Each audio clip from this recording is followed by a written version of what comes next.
బయటికి వెళ్ళినా చాలా ఫ్రీగా ఉంటారు అనుకుంటా, రోడ్ల మీద తింటాం. అవును ఆ? అవును, ఎక్కడ పోయినా కూడా, బాంబే పోయినా కూడా అంతే, ఎక్కడ పోయినా అంతే. నా స్టైల్ మారదు, నేను అట్నే ఉంటా. నేను ఓన్లీ నెల్లూరులో ఇడ్లీ తింటాను, దోశ తింటాను కాదు, నేను ఎక్కడ పోయినా కూడా అదే అలవాటు. అదే నేను హైదరాబాద్ పోయినా కూడా ఇడ్లీ బయట నుంచే తెప్పిస్తా, హోటల్లో తిన్నాను. అంటే ఇవాళ రేపు చిన్న చిన్న బిజినెస్ సక్సెస్ అవుతేనే వెనక గన్మెన్స్ అని, పిఏలని, మేనేజర్లని, కింద కార్ డోర్ తీసి అది కూడా మనం పెట్టాల్సిన అవసరం వస్తుంది అనుకుంటున్నా. రేపు మనం కంపెనీని పబ్లిక్ పోవాలనుకుంటున్నాము. పోయిన తర్వాత సెక్యూరిటీ రీజన్ ఉంటుంది. కానీ మీరు ఇప్పుడు ఎవరేదేదో చెప్తున్నారు, తర్వాత సెక్యూరిటీ రీజన్ కూడా ఉండొచ్చు కదా, చెప్పలేము కదా. ఆల్ ఓవర్ ఇండియా చేయాలని చెప్పి షోరూమ్ ప్లాన్ ఉంది. Okay. So we don't know anything. So అది వేరే రీజన్. అంటే షో ఆఫ్ కాదు, నాకు ఇప్పుడు ఎవరు లేరు, నేను షో ఆఫ్ లేదు. కానీ అవసరం ఉంటే అది కూడా పెట్టాల్సింది ఉంటే గ్యారంటీగా పెట్టాల్సిందే, తప్పదు. అది ఏమైనా థ్రెట్ కానీ ఏమైనా ఉంటే పెట్టాల్సిందే. థ్రెట్ ఉందా మీకు? ఏమైనా కాల్స్ వస్తాయా? బెదిరిస్తుంటారా? నా కాల్స్ రాదు, ఎందుకంటే నా నెంబర్ నేను ఎవరికి ఇవ్వను. బయట వాళ్ళు కానీ ఎక్కడన్నా? ఇప్పుడు దాకా ఏం లేదు, కానీ ఉన్నా కూడా నా దాకా రాదు. లాస్ట్ టైం ఎప్పుడు ఒకసారి అన్నట్టుంది, 2-3 సార్లు వచ్చాయి నాకు. వస్తాయి, అది ఏం మామూలే. సో లైఫ్లో ఎలా ఉండాలో మిమ్మల్ని చూసి నేర్చుకోవచ్చు, ఎలా ఉండకూడదు అంటే చాలా ఎగ్జాంపుల్స్ ఉన్నాయి, ప్రాబ్లం ఏం లేదు. సో నిజంగా అంచెలుగా నీతి నిజాయితీగా ఉండాలి. ఏ వ్యాపారం చేసినా కూడా నీతి నిజాయితీగా చేస్తే 100% సక్సెస్ అవుతారు. దేవుడు కూడా మీకు తథాస్తును బాగుండాలని కోరుకుంటాడు. మనం మోసం చేస్తూ ఉంటే అది దేవుడు కూడా ఏంద్ర వీడి తయారయ్యాడని అనుకుంటారు. గ్రేట్ అన్న, నిజంగా ఇంత మంచి క్వాలిటీస్ ఈ స్థాయికి వచ్చిన తర్వాత ఉండటం చాలా అరుదుగా ఉంటాయి. మేము ఎంతోమంది మనుషులను కలుస్తుంటాం, రకరకాల మెంటాలిటీలు చూస్తుంటాం, కానీ అప్పటికి ఇప్పటికి మనిషి అది అన్నీ ఉన్న ఇస్తారు ఎప్పుడు ఎగరదంటారు చూసారా, అలానే ఉంటుంది. తొనకొని కుండలాగా అలానే ఉన్నారు మీరు కానీ, మీ క్యారెక్టర్ కానీ. నిజంగా అది గ్రేట్. అది చూసి చాలా నేర్చుకోవచ్చు. నేర్చుకునే దానికి ఏం లేదు. మీరు ఎప్పుడైనా కూడా ఒకటే విషయం చెప్తున్నాను, మనిషి అనేది మనిషిలాగానే ఉండండి. డబ్బులు వచ్చినప్పుడు మంచి మారిపోయేది, స్టైల్ పెంచేది తప్పది. దేవుడు ఇటు తీసుకోపోయాడు కదా, ఇక్కడి నుంచి ఇట్లా తీసుకోపోయాడు, మళ్ళీ ఇక్కడ వదులుతాడు. ఆయనతో భయపడండి, దేవుడిని చూసి భయపడండి. దేవుడు లేదు, ఆయన ఏముంది, ఆయన 24 hours మిమ్మల్ని చూస్తాను. ఆయనకి వచ్చేసి నాలాగా గ్లాస్ రాలేదు, మన గ్లాస్ తీసేస్తే కనపడదు కొంచెం లెటర్స్. ఓకే. సో ఆయనకి అన్నీ ఉన్నాయి. ఆయన ఎక్కడ మీ రూమ్లో ఉన్నా కూడా నన్ను ఎవరు చూస్తున్నారు అనుకుంటారు, కానీ ఆయన చూస్తూనే ఉంటాడు, భగవంతుడు ఆయన చూస్తాడు. సో మనం ఏం పాపమో ఏం పుణ్యం చేస్తామో అది మనకు కాదు, మన పిల్లకాయలకు కూడా వస్తుంది. మంచి చేస్తే మంచిగా చేస్తే చెడు వస్తుంది. ఎందుకు చెడు చేయాలి? మంచి చేసినప్పుడు మంచిగానే ఉంటాం కదా. చెడు చేసి సంపాదించిన అవసరం లేదు, ఒకరికి మోసం చేయాల్సిన అవసరం లేదు. ఒక నమ్ముకొని ఒక మనిషిని మోసం చేస్తే దానంత పాపం, దానంత ద్రోహం ఎక్కడా లేదు. ఓకే. మేము అయితే అయితే లేదంటే బ్రదర్ నా వల్ల కాదు, సారీ అని చెప్పొచ్చు. ఏంటి మీ ఫిట్నెస్ సీక్రెట్ ఏంటి? ఏం డైట్ ఫాలో అవుతారు? ఎలా డైట్ మామూలుగా తింటాను. మార్నింగ్ అలానే ఉన్నారు. ఏమంటే ఎలా ఉన్నానంటే కాదు, మార్నింగ్ లేస్తాను, టెన్షన్ లేకపోతే హెల్త్ చెడిపోద్ది. ఓకే. ప్రాబ్లమ్స్ ఏదో ప్రాబ్లం ఉంటే సాల్యూషన్ చేసుకుంటూ ఉంటాం. మీరు ఎంత పెద్ద బిజినెస్ చేయాలంటే అది అంటే ఇది ఎంత పెద్ద బిజినెస్ అని నేను చెప్పడం లేదు, జస్ట్ చెప్తున్నా. ఎంత మెయింటైన్ చేయాలన్నా కూడా వర్క్ అనేది మనం అలవాటు అయిన తర్వాత వర్క్ లేదంటే మనం ఉండలేము. సో వర్క్ ఉండాల్సిందే, వర్క్ చేయాల్సిందే. హెల్త్ని ఎలా అంటే డైట్ వచ్చేసి మనం కొంచెం లైట్గా ఉంటే మనం పెద్దగా ఎక్సర్సైజ్ ఉండదు. అప్పుడు మనం ఎక్సర్సైజ్ చేయరా? నేను మార్నింగ్ చేస్తాను, కానీ ప్రతిసారి ట్రావెలింగ్ చేసినప్పుడు నైట్ సమ్ టైం లేట్ అవుతుంది. సో నేను 100% 30 రోజులు చేస్తాను చెప్పను, 10 రోజులు చేస్తేనే గొప్ప. కానీ డైట్ మట్టుకు ఏమంటే ఎక్కువ ఫుల్గా ఓకే కడుపు నిండా తింటాము అనే ఇది ఉండదు. ఓకే తినేస్తాం, చాలు, ఇప్పుడు చాలు, తినొచ్చు, ఇంకా తినొచ్చు 3 సార్లు తినొచ్చు. నేను 30% తినేస్తా, 70% వదిలేస్తా. వద్దు చాలు, వదిలేస్తానంటే కాదు, వేస్ట్ చేయను. ఓకే, ప్లేట్లో వేసుకొని తినేస్తాను. మార్నింగ్ బ్రేక్ఫాస్ట్ అంత చేస్తారు?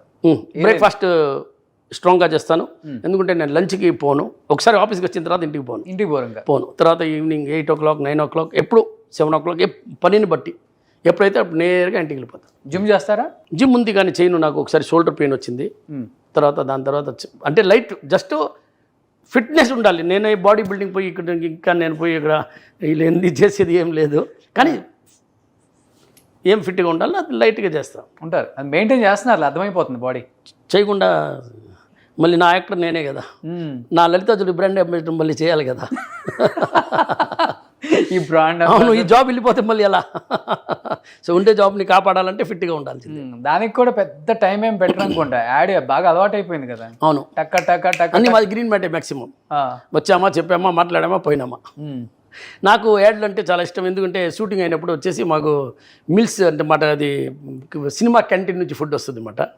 దాంట్లో ఆంధ్ర టేస్ట్ చాలా బాగుంటుంది, పొడి కానీ గోంగూర పచ్చడి కానీ. సో దానికోసం నేను ఊరికనే షూటింగ్ పెట్టించుకుంటుంటా. మీకే ఒక గ్రీన్ మ్యాట్ ఉంది ఆఫీస్లో. లే స్టూడియో, ఇది వచ్చి స్టూడియోలో షూటింగ్ అన్ని స్టూడియో అనమాట. కెమెరాలు, సెటప్, లైటింగ్. ఓకే. సో స్టూడియోలో చేస్తాము. ఇప్పుడు మీరు వచ్చినారు ఇంటర్వ్యూ చేయాలి, ఎక్కడుంది నా ప్లేసే లేదని అని చెప్పిన, ఎక్కడ చేస్తారు నా ఆఫీస్లో అని చెప్పిన. ఇది జస్ట్ విజిటర్, ఇక్కడైనా వస్తే ఇది రిసెప్షన్, మీరు కెమెరా కావాలంటే తిప్పి చూపించండి. ఇది అవును, ఇది ఏం లేదు. ఇప్పుడు చేస్తున్నాం కాబట్టి ఎవరు లేరు ఇక్కడ. లేకపోతే రియల్గా చెప్తే ఇది రిసెప్షన్ అంతే. ఇక్కడ కూర్చొని మాట్లాడుతున్నాం, కూర్చొని మాట్లాడుతున్నాం. ఇదే పిల్లోస్. ఇది మాకు ఒక బస్సు ఉంది. సో బస్సులో ఉండేది బాగుండాయని చెప్పేసి ఇక్కడ పెట్టినమాట. ఏ సినిమాలు అడగలేదా మిమ్మల్ని యాడ్లు స్టార్ట్ చేసిన తర్వాత బ్రాండ్ అంబాసిడర్గా? పెద్ద పెద్ద సినిమాలు చాలా వాటిల్లో నా బిజినెస్ గెస్ట్ అపీరెన్స్ ఒకటి వస్తే బాగుంటుంది. నా బిజినెస్ ఏంది నా బిజినెస్ ఏంది? నేను లలితా జ్యువెలరీ బ్రాండ్ అంబాసిడర్ని కాదు, నేను లలితా జ్యువెలరీ ఓనర్ని నేను ఉండే చెప్తున్నాను. అంతేగాని నేను సినిమాలు కానీ పాలిటిక్స్ ఇంట్రెస్ట్ లేదు. పాలిటిక్స్ ఇంట్రెస్ట్ లేదు, సినిమాలు ఇంట్రెస్ట్ లేదు. నా వ్యాపారం, నేను ఎంతో సినిమా చేసినా కూడా షార్ట్ ఫిలిం అంటారు కదా, చాలా మంది అడిగారు నన్ను. అదే నా అడ్వర్టైజ్మెంటే షార్ట్ ఫిలిం అని చెప్తాను నేను. నేను ఎంతకన్నా ఏం మెసేజ్ ఇస్తాను. మీరుంటే కూడా మార్కెటింగ్ అవుతుంది సినిమా, కానీ అడిగే వాళ్ళు ఎక్కువ ఉంటారు. సౌత్లో అన్ని చోట్ల రిలీజ్ అవుతుంది కదా. లేదన్న, కరెక్ట్ అన్న. కానీ we are very happy whatever today. నా వాల్యూ ఏముందో నాకు నేను అంతవరకు మెయింటైన్ చేస్తే చాలు. ఓకే. సో మీకు మీరే తర్వాత ఇప్పుడే ఏం చేయకుండానే మీమ్స్ వస్తున్నాయి, మళ్ళీ చేస్తే ఎన్ని మీమ్స్ వస్తాయి. నేను 4 నెలలు కనపడలేదనే పెద్ద గొడవ అయిపోయింది.